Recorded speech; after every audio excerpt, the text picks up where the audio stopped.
L'année 2024 tire à sa fin et pour ma part, je pense qu'il est primordial de faire le bilan de cette année footballistique qui vient de s'achever. Alors comme ça, je veux me prêter à un petit jeu de questions-réponses. Oui, oui, personne ne va se négliger. Je fais un peu comme si j'avais une grande communauté, et que voilà, cette communauté me pose des questions par rapport à mes impressions footballistiques. Je sais, c'est un peu pathétique, mais bon, voilà, j'aimerais aussi sentir ce que les grands youtubeurs sur le plan du football ressentent lorsque leurs abonnés leur posent des questions. Alors, vu que moi je n'ai pas une grande communauté et que personne ne me pose des questions, alors je veux me poser des questions moi-même. Je vais tabler comme ça sur cette question. Cette question, voilà. Donc, la première question, voilà, football pour les nuls. Que penses-tu du Real de Madrid? Que peux-tu nous dire de l'année footballistique du Real de Madrid? C'est une très bonne question, les gars. Le Real de Madrid, on ne le dira jamais assez, le Real de Madrid est un grand club. Le Real de Madrid, c'est 15 Ligues des Champions. Le Real de Madrid, c'est plusieurs ligues à son actif. Le Real de Madrid est double champion. Elle a gagné l'année passée le championnat et elle a gagné la Ligue des Champions avec une équipe formidable, avec une équipe qui avait une ossature, un Toni Kroos en maître d'orchestre. Voilà. Donc le début de saison du Real a été un peu pénible parce que voilà, vous savez bien qu'elle a perdu Toni Kroos. Toni Kroos n'a pas été remplacé. Voilà, Kylian Mbappé est arrivé, accueilli en superstar, mais les débuts n'ont pas été ceux-là. Voilà, donc c'était un Real de Madrid qui a commencé sa saison en balbutiant. Voilà, un Real de Madrid qui n'était pas très sûr et c'était un début de saison compliqué. Mais en même temps, ce Real de Madrid-là, voilà, a déjà remporté 2 titres. La Supercoupe d'Europe remportée face à l'Atalanta et la Coupe intercontinentale face à Pachuca. Donc déjà, on peut déjà dire que la saison du Real de Madrid ne sera pas une saison blanche. Et on voit que ce Real de Madrid-là est en train de refaire surface en Liga.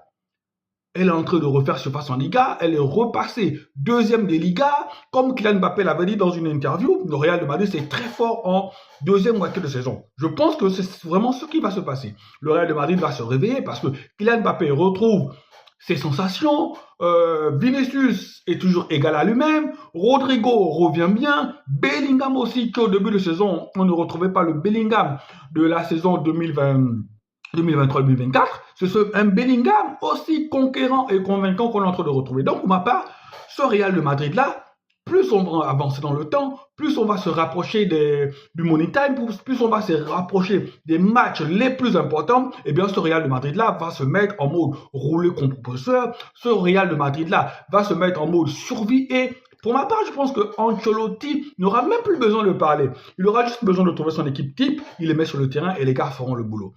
Il y a 2 matchs en Ligue des Champions, 2 matchs pour la survie, et c'est contre Brest, et puis je pense un autre club, le Real de Madrid, facile. Facile. Le Real de Madrid ne peut pas se permettre de perdre ces 2 matchs-là. Et je pense que le Real de Madrid, peut-être qu'ils ne le finiront pas, peut-être dans les meilleurs 8. Voilà, même s'il y a encore possibilité, mais je pense que peut-être qu'ils ne feront pas les meilleurs 8. Mais lorsqu'ils vont finir en barrage, le Real de Madrid va passer haut la main les barrages. Et lorsqu'ils vont se retrouver, je pense, en huitième de finale, là, je ne donne pas cher les autres équipes. Donc, pour ma part, je pense que le Real de Madrid n'est pas à plaindre. Le Real de Madrid est là où il doit être. Le Real de Madrid est toujours en course pour tous les trophées, la Copa, la Liga et la Ligue des Champions. Donc, c'est un Real de Madrid qui va très, très, très, très bien. Alors, merci pour la réponse. Le football pour les nuls, quel est le joueur qui t'a le plus impressionné tout au long de cette année footballistique? Eh bien, le joueur qui m'a le plus impressionné tout au long de cette année footballistique, sincèrement, c'est Lamine Yamal. On ne peut pas dire un autre joueur, c'est Lamine Yamal. Pourquoi Lamine Yamal? Parce que déjà, à son âge, 17 ans les gars, 17 ans, je ne sais pas si on se rend compte, peut-être on arrive maintenant à banaliser les trucs, mais le gars il a 17 ans. À 17 ans, il a été l'un des artisans de la victoire de l'Espagne en Coupe d'Europe. 17 ans, champion d'Europe. Et à 17 ans, le futur d'un grand club comme le FC Barcelone repose sur ses frêles épaules. On voit bien que lorsque Lamine Yamal est dans cette équipe du FC Barcelone là, et lorsqu'il n'est pas là, il y a un Barcelone sans et un Barcelone avec Lamine Yamal. Le Barcelone qui joue sans Lamine Yamal est un Barcelone détestable, est un Barcelone presque sans initiative, est un Barcelone qui, lorsque il rentre sur le terrain, tu sens qu'il y a quelque chose qui ne va pas, tu sens qu'il manque quelqu'un, tu sens qu'il manque une pièce maîtresse. C'est un peu comme Lionel Messi à son prime.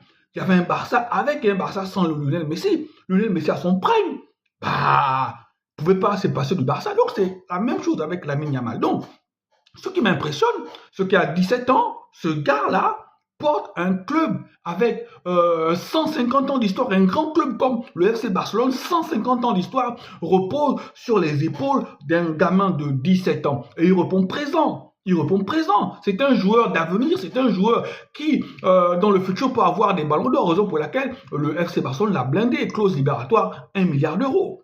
Ce n'est pas n'importe quel joueur qu'on met 1 milliard d'euros sur le dos.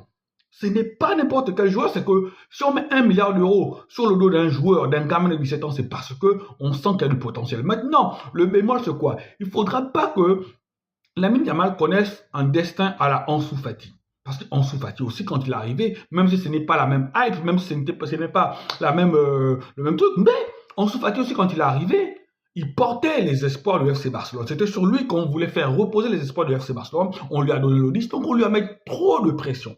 Comme je l'ai dit toujours, Lionel Messi, quand il arrive au FC Barcelone, le club ne repose pas tout de suite sur ses épaules. Non, il y a des monstres sacrés comme Ronaldinho, Eto'o, Henry, plusieurs autres joueurs avec lesquels Lionel Messi a appris son métier de footballeur. Alors que quand Lamine Yamal arrive du haut de ses 17 ans, on lui dit, c'est toi qui as la clé de la maison. Et lui, il répond présent, parce qu'on voit ses stats, on voit tout ce qu'il fait. Il répond présent. Donc moi, c'est ce joueur-là qui m'impressionne. Maintenant, oui, la deuxième question, le deuxième volet de question, c'est quel est le joueur qui t'a le plus dessus? Eh bien, moi, pour ma part, le joueur qui m'a le plus dessus, c'est Bradley Barcola. Pourquoi Bradley Barcola? Parce que lorsque Kylian Mbappé s'en va du PSG, lorsque Bradley Barcola arrive, lorsque Kylian Mbappé s'en va, on se dit automatiquement, parce que on va pas mettre Dembélé dedans, parce que pour moi, Dembélé ne sera jamais le top player. Dembélé est un bon joueur. Il est au-dessus de beaucoup de joueurs hein, dans le monde, mais Dembélé, pour moi, ne sera jamais un top player. Mais Barcola, quand il arrive, quand Dembélé s'en va d'abord, on ne pense pas à, quand Mbappé s'en va, on ne pense pas à Dembélé pour prendre la place laissée vacante par Kylian Mbappé. Non, c'est à Barcola qu'on pense.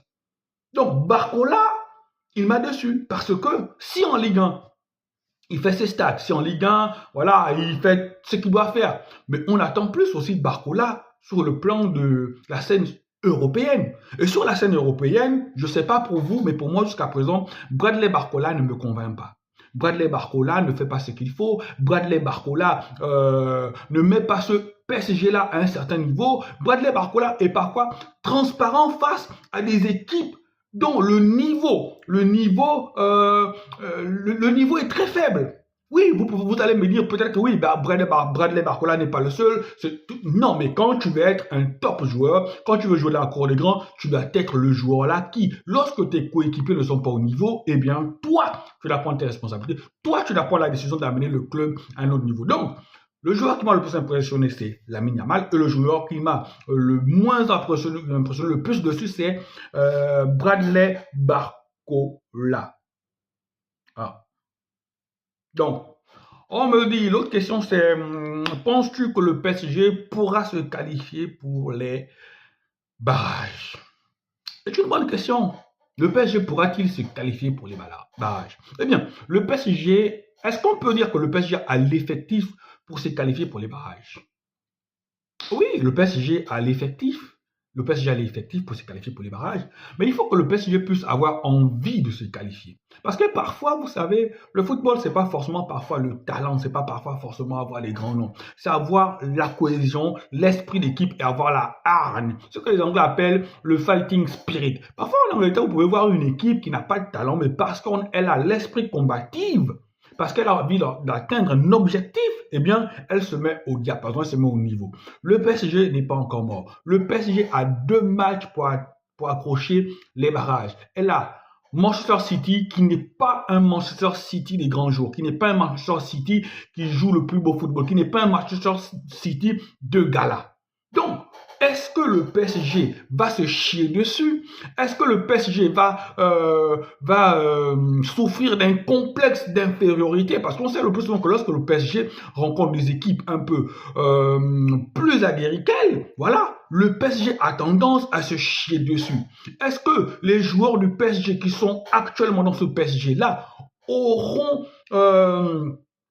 les coronesses, auront la force nécessaire pour élever leur niveau de jeu et pour regarder ce Manchester City-là qui n'est pas un Manchester City flamboyant droit dans les yeux. Je pense que si le PSG veut se qualifier pour les barrages, eh bien, ça doit passer par un résultat contre Manchester City. Un résultat contre Manchester City. Le résultat, c'est quoi? Ça doit être soit un match nul, soit une victoire. Mais avec ce Manchester City-là, le PSG doit nécessairement ou obligatoirement viser une victoire. Et après, aller jouer sa finale à Stuttgart. Et Stuttgart n'est pas une foudre de guerre. Stuttgart va être une équipe difficile à manœuvrer en Allemagne. Mais le PSG devra normalement battre Stuttgart et faire un résultat contre Manchester City. Si le PSG veut, le PSG peut. Parce que le PSG aura son destin au bout de ses pieds. Parce que ça va être une catastrophe industrielle si le PSG ne se retrouvait pas au second tour de la Ligue des Champions. Si le PSG ne se qualifiait pas pour les barrages, si le PSG en barrage ne réussit pas à battre l'équipe qu'elle aura en face pour se retrouver en huitième de finale, sincèrement, ce serait une catastrophe pour les dirigeants du PSG. Voilà la réponse que je peux dire. Je ne suis pas sûr à 100%, mais je pense que le PSG, si elle s'en donne le moyen, eh bien, elle peut le faire. Ok, donc l'autre question c'est le football pour les nuls. Penses-tu que le Barça soit capable de remporter la Ligue des Champions? C'est difficile à dire. C'est difficile à dire parce que si on voit la position du FC Barcelone, le FC Barcelone est la deuxième meilleure équipe de ce groupe de Ligue des Champions. Il y a Liverpool qui casse tout. Qui gagne tout, et il y a juste derrière, je pense, le FC Barcelone avec 15 points. Voilà, mais est-ce qu'on peut dire que le FC Barcelone soit en mesure de remporter la Ligue des Champions?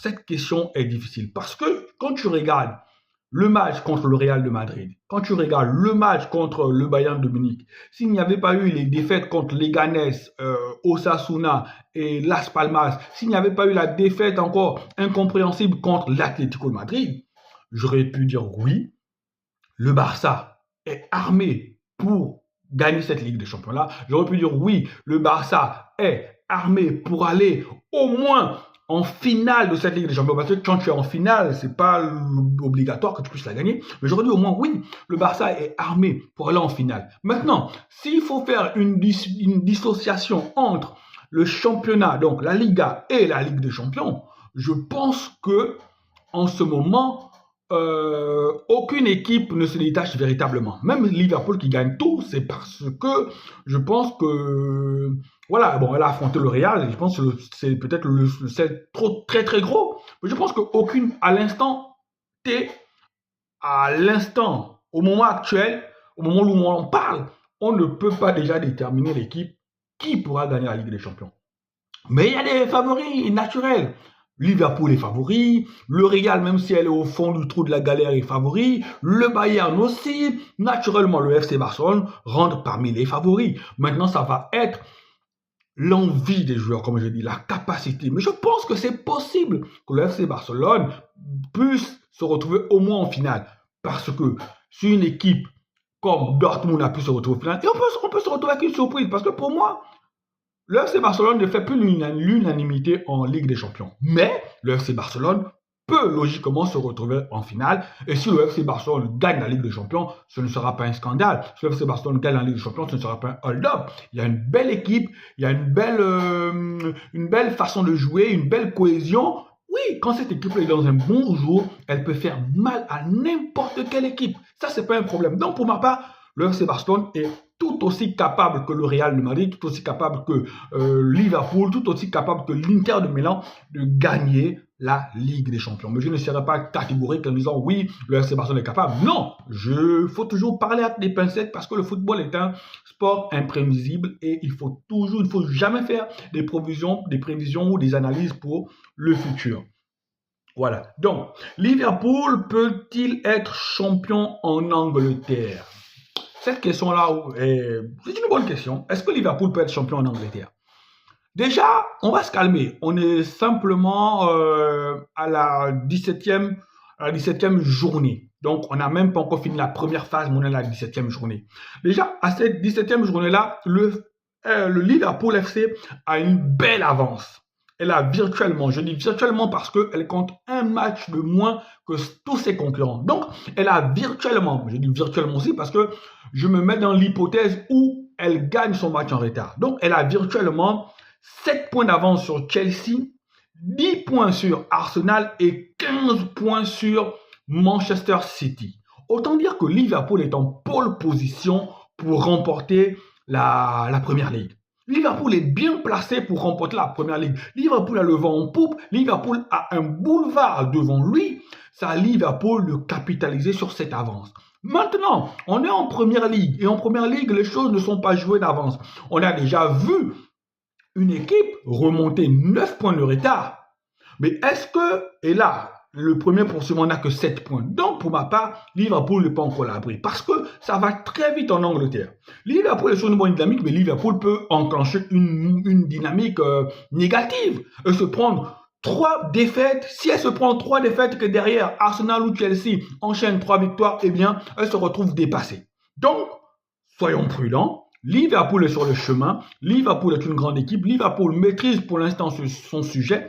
Espérons que Arne Slot puisse trouver la recette pour garder ses joueurs motivés. Espérons que Arne Slot puisse trouver la recette pour garder ses joueurs focus jusqu'à la ligne d'arrivée. Mais oui, pour ma part, Liverpool a 50% de chances de remporter la Première Ligue. Si on doit faire un pourcentage entre les équipes, toutes les équipes de Première Ligue, je pense que Liverpool a 50% de chances ou 52% de chances de remporter la Première Ligue cette année. Voilà. Alors, que penses-tu de Pep Guardiola? Est-ce que Pep Guardiola est fini? Pour ma part, je dirais simplement que Pep Guardiola a fait une erreur. Pep Guardiola lui-même est lutté le jour, il avait dit dans une interview qu'il ne faut jamais rester plus de 7 ans dans un club parce qu'après 7 ans ou quand tu arrives à ta 7e année, ouais, il y a toujours une usure du pouvoir, beaucoup de trucs. Je pense que Pep Guardiola est victime de ça. Il est victime de ça, il est sûrement fatigué, ou si ce n'est pas lui qui est fatigué, ce sont ses joueurs qui sont fatigués de sa manière de travailler, et sinon pas ses joueurs. Il y a plusieurs facteurs, mais toujours est-il que Manchester City va mal. Et Pep Guardiola, je pense que s'il n'est pas capable de redresser la barre cette année, s'il n'est pas capable de redresser la barre durant la deuxième moitié de saison, parce que Pep Guardiola, il faut qu'on lui laisse aller jusqu'au bout de son année. Il aura la deuxième moitié de saison pour redresser la barre. Et s'il n'est pas capable de redresser la barre, il faut que Pep Guardiola lui-même décide, ou s'il ne décide pas, que les dirigeants de Manchester City décident de fermer la parenthèse Pep Guardiola et de s'orienter vers un coach qui viendra avec une autre fraîcheur, de nouvelles idées. Voilà, ce n'est que comme ça. Maintenant, s'il n'arrive pas et ne trouve pas utile de se débarrasser de Pep Guardiola, eh bien, il faut que durant le mercato, ils puissent incorporer quelques autres joueurs qui auront envie de gagner, qui auront faim de victoire, qui pourront accepter facilement la vision de jeu de Pep Guardiola. Mais maintenant, on sait que Manchester City a été frappé par des sanctions, elle a eu un procès parce qu'elle a dépensé des sommes folles. Est-ce qu'elle a le droit de recruter? Est-ce que pour plusieurs raisons? Ça, on ne sait pas, mais il faut que Manchester City revienne à son meilleur niveau parce qu'on a besoin d'avoir un Manchester City au top. Allez, merci pour toutes ces questions et j'espère que la vidéo vous a plu parce que de temps en temps, je vais me orienter vers ce genre de format-là. Je me pose des questions, je réponds. Voilà, en espérant qu'un jour, j'arrive forcément à avoir des questions des abonnés à cette chaîne. Allez, ciao, ciao.